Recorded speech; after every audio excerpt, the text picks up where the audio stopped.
Good evening, I'm Chris Glover. A former Canadian Olympic snowboarder is a wanted man and has been indicted by the U.S. government along with 15 others for allegedly running a drug trafficking operation that used violence, even murder, to achieve its goals. Ryan James Wedding competed for Canada in the 2002 Salt Lake City Games. He is the lead defendant in the case and still on the run, according to authorities. Dale Manukduk has more. 22 years ago, Ryan Wedding was carving up the snow on the Salt Lake City slopes for Team Canada. The former Olympian is now a fugitive wanted by the U.S. government. They say he is the leader of what they call the Wedding criminal enterprise. It dates back 13 years. They moved massive amounts of cocaine, one of the leading suppliers in both the United States and Canada, pushing about 60 tons every single year. They would source the product from Colombia, get it to Mexico, and then to Los Angeles before a network of long-haul semi-trucks would drive it around North America. Now, in addition, this group was ruthless and violent. They would use contract killers to assassinate anyone who they saw as an obstacle to their operation. One of those incidents happened in Caledon last November. Our officers discovered 3 family members, a man and 2 women, who had sustained multiple gunshot wounds. The father, Jagtar Sidhu, age 57, was discovered deceased, while the mother, Harbhajan, age 55, and daughter, Jaspreet, age 28, were seriously injured and were transported to a nearby hospital. Harbhajan didn't make it. Police say they were targeted by mistake. Her daughter, Jaspreet, shot 13 times, had to relearn how to sit and stand. CBC Toronto spoke to her in February, where she described the horrific murder of her parents. My father was shot in front of me. I heard my mother's last screams, and after that, it was complete silence. Only the noises of gunshots were there. Wedding's right-hand man, 34-year-old Canadian Andrew Clark, was arrested on October 8th. The Wedding criminal enterprise is also believed to be behind 3 shootings in Brampton and a homicide in Mississauga. All of these victims were intentionally shot execution style, so that their loved ones could see them murdered.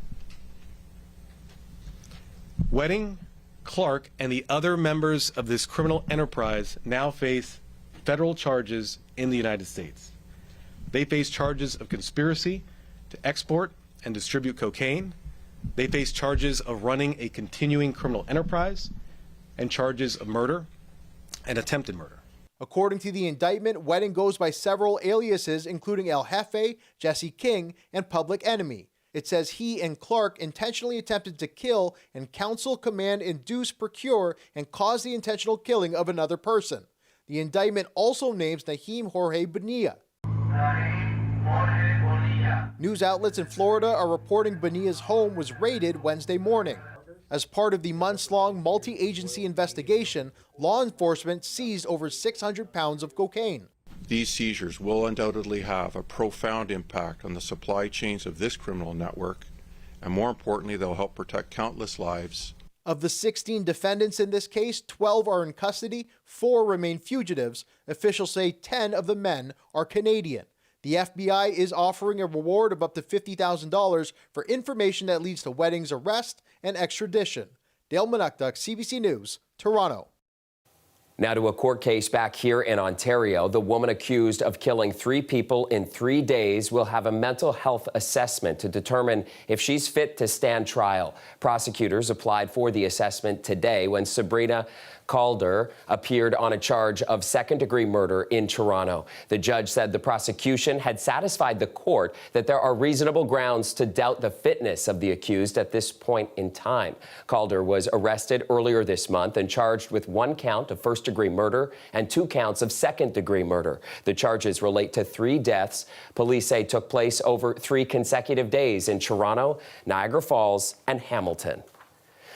Police in York Region have arrested a motorcyclist they say had been driving recklessly on Ontario highways for months. They say on multiple occasions he fled from officers when they tried to pull him over. And to make matters worse, police say he recorded himself doing it and then posted the videos on social media. Greg Gross has more. This video, released by York Regional Police, shows a motorcyclist driving at speeds as high as 250 kilometers per hour while speeding between cars and at times evading police. You can obviously see that he's looking for a reaction. He's looking for us to be engaging in a suspect apprehension pursuit, and that's not something that we're going to let happen on someone else's terms. But instead of engaging in a high-speed chase, officers bided their time and looked for other ways to track down this suspect. We have officers that are dedicated to scraping the internet to get additional information. It turns out the person on the bike was recording his antics and posting them on his social media account. By putting this online, again, he's really helped us. Police say they were not only able to identify him, they eventually tracked down his bike, which was hidden away in a storage facility. So we're thankful that he is providing us so much evidence on these social media platforms. 23-year-old Yinan Bitten of Vaughan is now facing 16 counts of dangerous operation of a motor vehicle, 14 counts of stunt driving, and 2 counts of fleeing police. And those videos he posted were also helpful to Peel Regional Police. Over the last several months, numerous videos were posted showcasing dangerous driving and racing. York Police were able to share information from those videos that helped Peel Police arrest another motorcyclist involved in the same type of activity. 40-year-old Gregory Harrington of Bolton is also facing numerous driving offenses. It's crazy that they found him, actually, because a lot of these people, they get away with these things. This motorcyclist we talked to in Aurora says he sees videos like this online all the time. The one that cloud, the one that engagement with them, the one that people to interact with their videos, right? I mean, personally, I do enjoy seeing videos like that, yeah, so. But you wouldn't drive like that? I wouldn't drive like that. Police say these arrests are only scratching the surface. And just because we don't pull you over and charge you at the time, doesn't mean we're not still looking. Greg Ross, CBC News, Aurora. CBC News has confirmed the Ford government plans to send out checks to all Ontarians, adults, including children, of at least $200 per person. The move comes as rumors of an early election continue to swirl. And for that story, let's turn now to Queen's Park reporter Lorenda Redekop. CBC News confirms the Doug Ford government will announce it's sending checks to every Ontarian. All 16 million people set to receive at least $200. Possibly more. It adds up to $3.2 billion in taxpayer money. According to a government source, it'll be a key plank in Finance Minister Peter Bethlenfalvy's upcoming fall economic statement, a story first reported by the Toronto Star. The Premier hinted at it earlier today as he made a speech focused on the economy and his vision. I better stop there with all our priorities this session, otherwise I'm risk stealing Peter Bethlenfalvy's thunder if I get into the fall economic statement.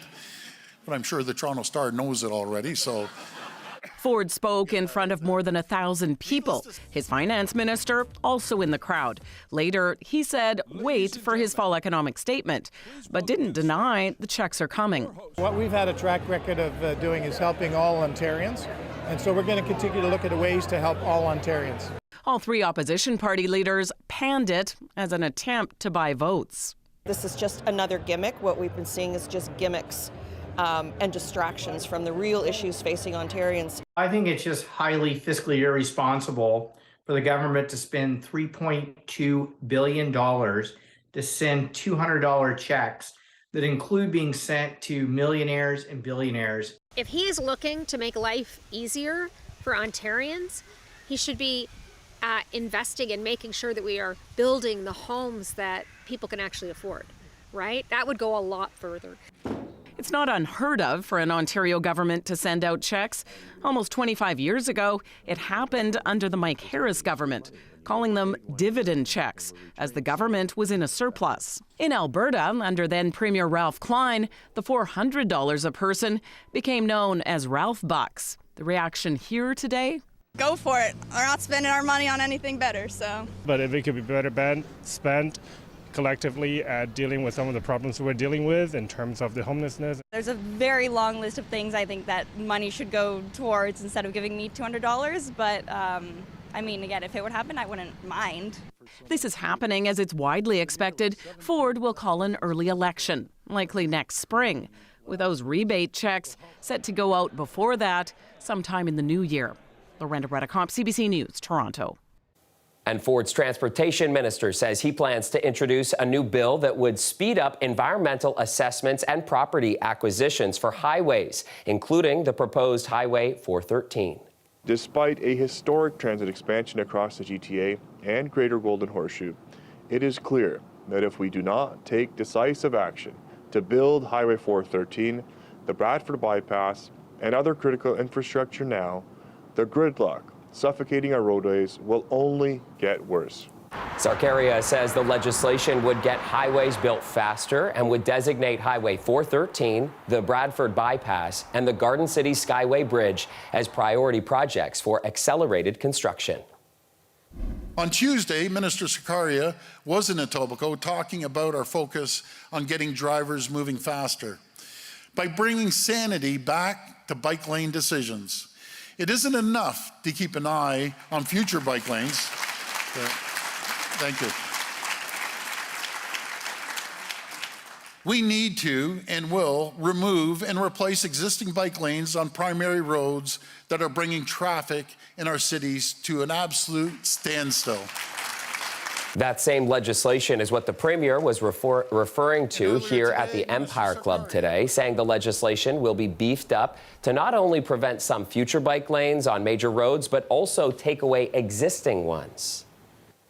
Meantime, the leader of the opposition has filed a complaint with the province's Integrity Commissioner over the process that led to the company Therma Canada being awarded a lease on public land at Ontario Place. Mart Stiles is calling into question the fairness of how the lease was issued. We think there's certainly plenty of evidence that there's been preferential treatment here. The complaint asks the Integrity Commissioner to investigate Infrastructure Minister Kinga Surma's role in the redevelopment. Surma, in a statement, says she was not minister at the time of Therma landing the lease and says she is focusing on continuing to make Ontario Place a spot that families can enjoy. The court challenge to stop the expansion of a controversial long-term care home is being heard today. Pickering's Orchard Villa had one of the highest death rates during the pandemic. The Ontario Health Coalition says that should disqualify them from getting their lease extended. Ali Chiasson has more. The Ontario Health Coalition and the province have had their day in court. The Health Coalition argued that the province should not grant a lease extension to the company that runs Orchard Villa, given the care home's past, which includes squalid conditions, poor infection control, and more than 70 deaths at the beginning of the pandemic. This is our chance, really, to vindicate the deaths of so many people in such horrific conditions and to finally have a chance for some justice and accountability for it. Southbridge, the company that operates Orchard Villa, has plans to expand on the site to include 88 new beds. The Health Coalition says allowing them to do this violates the terms of the Fixing the Long-Term Care Act. They're backed by Kathy Parks, whose father died at Orchard Villa.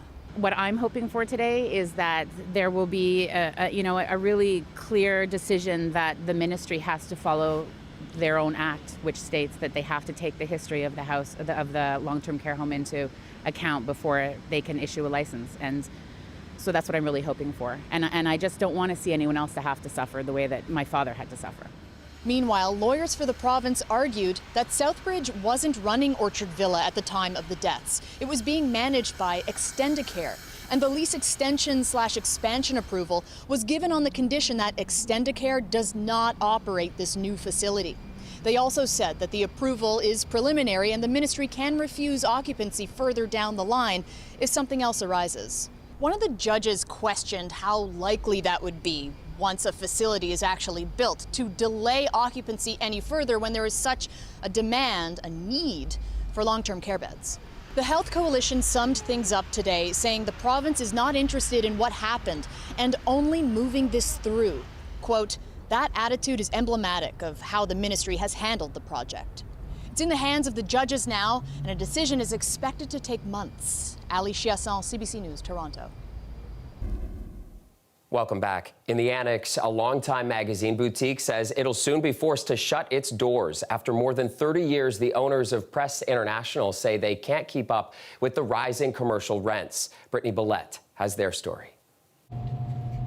Edith Yang and her husband took ownership of Press International in 2005. She's been working behind the counter ever since. Yang says owning a store like this was something she dreamt of as a kid. From when I was little girl, I like library. I never think I can own myself a bookstore. Her magazine shop on Bloor Street isn't your typical newsstand. The beloved superstore carries a colorful array of specialty publications and newspapers from around the world. But now the shop is set to close on November 30th because of a rent hike by its new landlord. Yang says they've been paying $7,000 a month, but a new agreement would be thousands more. Because new lease, the rent going to increase like 4,000, 5,000 extra, yes. So we said we cannot sign. Yang says she and her husband have looked for affordable spaces, but rents are too high and they don't make enough profit to qualify for additional credit or commercial mortgage. We want to try, but we're afraid because you know the magazine, paper, media all going down. This loyal customer says he's been visiting the shop since the late 2000s. He's one of many patrons who say they're let down to lose yet another treasured small business. I think it's very disappointing because the one reason that you want to live in this neighborhood is because of places like this, isn't it? Local MPP Jessica Bell says this story is another example of why commercial rent control is needed. Commercial rent has gone up over 30% in the last few years, which has put small businesses in a very difficult situation. I think we need a balance. We need to consider the interests of commercial landlords, but we also need to make sure that small businesses aren't being priced out of operating in our city. Yang says the one thing that has kept the business open for the past year was an agreement struck with the new landlord that allowed them to stay until a new tenant was found. CBC News requested an interview with Press International's landlord, but they said they were unavailable. In a text message, they wrote, "The landlord leased to Press International at its old lease price for more than a year. The landlord can no longer sustain the additional costs under the current tough market conditions." Yang said the situation is tough for both of them, but she appreciated that the landlords did what they could. Brittany Billette, CBC News, Toronto. And the City of Toronto is looking to make major investments in its arts and culture scene. A new 10-year plan aims to bring cultural events to all corners of the city. We are doubling the city's investment in the local arts service organizations. So whether you're in Etobicoke and Scarborough and North York, doesn't matter where you are, we're doubling your budget. That too is worthy of celebration. The mayor says the proposed plan includes $2 million more a year for the Toronto Arts Council over the next 5 years and a $35 million commitment to support diverse cultural initiatives over the next decade. It also focuses on the need for more diverse cultural initiatives in underrepresented neighborhoods. It's really thinking about how this plan now is actually addressing the concerns of residents in these neighborhoods. So really thinking about how do we really support them and how do we really support them in being able to have access to the resources and opportunities that they need to thrive. The plan will be presented to the city's Economic and Community Development Committee later this month before heading to City Council for approval in November.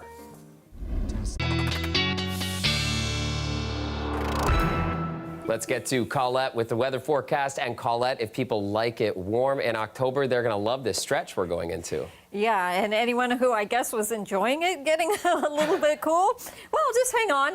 That'll be back, right? Yeah, we had a cool start today, and that's why we had the frost advisories. Some of the readings as of 8 a.m. this morning. Do you see the negatives on the board? Sure. Kitchener at -4, Barrie at -2, and Oshawa the same thing. Hamilton and London also just a little bit below freezing. And 2 degrees for Toronto. It was actually 1.9, but we round that up to 2 degrees. And then this afternoon, taking it up to the mid-teens. That's closer to seasonal, but really it's what's happening with our daytime highs over the next several days because we're talking about them going well above seasonal. One more night, though, with some cooler readings. So for the Niagara region, you do have the frost advisory there. It doesn't mean we won't have patchy frost elsewhere. Actually, temperatures will be cool enough that we could see it in some other spots, certainly, as well, before our overnights start to get milder, too. Just a broad area of the continent where we're not seeing any activity. Everything's kind of bunched up to the west. It's knocking up against a ridge of high pressure that just doesn't want to let it through. And in fact, it's going to have to go around. And that's why we'll be treated to such nice weather for a multitude of days. So clear skies tonight does allow those temperatures to kind of fall off a little bit. Clouds, hard to come by here with the imagery until we get to about Saturday night into Sunday. But even so, that's when this frontal boundary kind of takes off around and goes across northern Ontario, but it'll be hard pressed to see any of that really dropping down to the lower Great Lakes. So even through the weekend and the beginning of next week, I think we'll hold on to very nice conditions, and then we'll see that ridge erode and the weather will start coming through and the temperatures will cool down as well. But overnight readings tonight, I think will be closer to 3 degrees for Toronto. Here you go. 18 for tomorrow. Sunset at 6:28. We're just under about 11 hours of daylight right now. And by the way, in terms of the clocks falling back, that doesn't happen till we get to November 3rd. So a little bit of wait for that yet. So 18 for tomorrow. Then we get into those milder overnights. Saturday, 20 for the daytime high, keeping the sunshine, maybe a few clouds coming in on Sunday, and getting into the low 20s before everything changes, but not till about Wednesday coming up, Chris. Looks pretty beautiful. All right. Thank you, Colette. You're welcome. And that's our show for you tonight. Thank you so much for watching.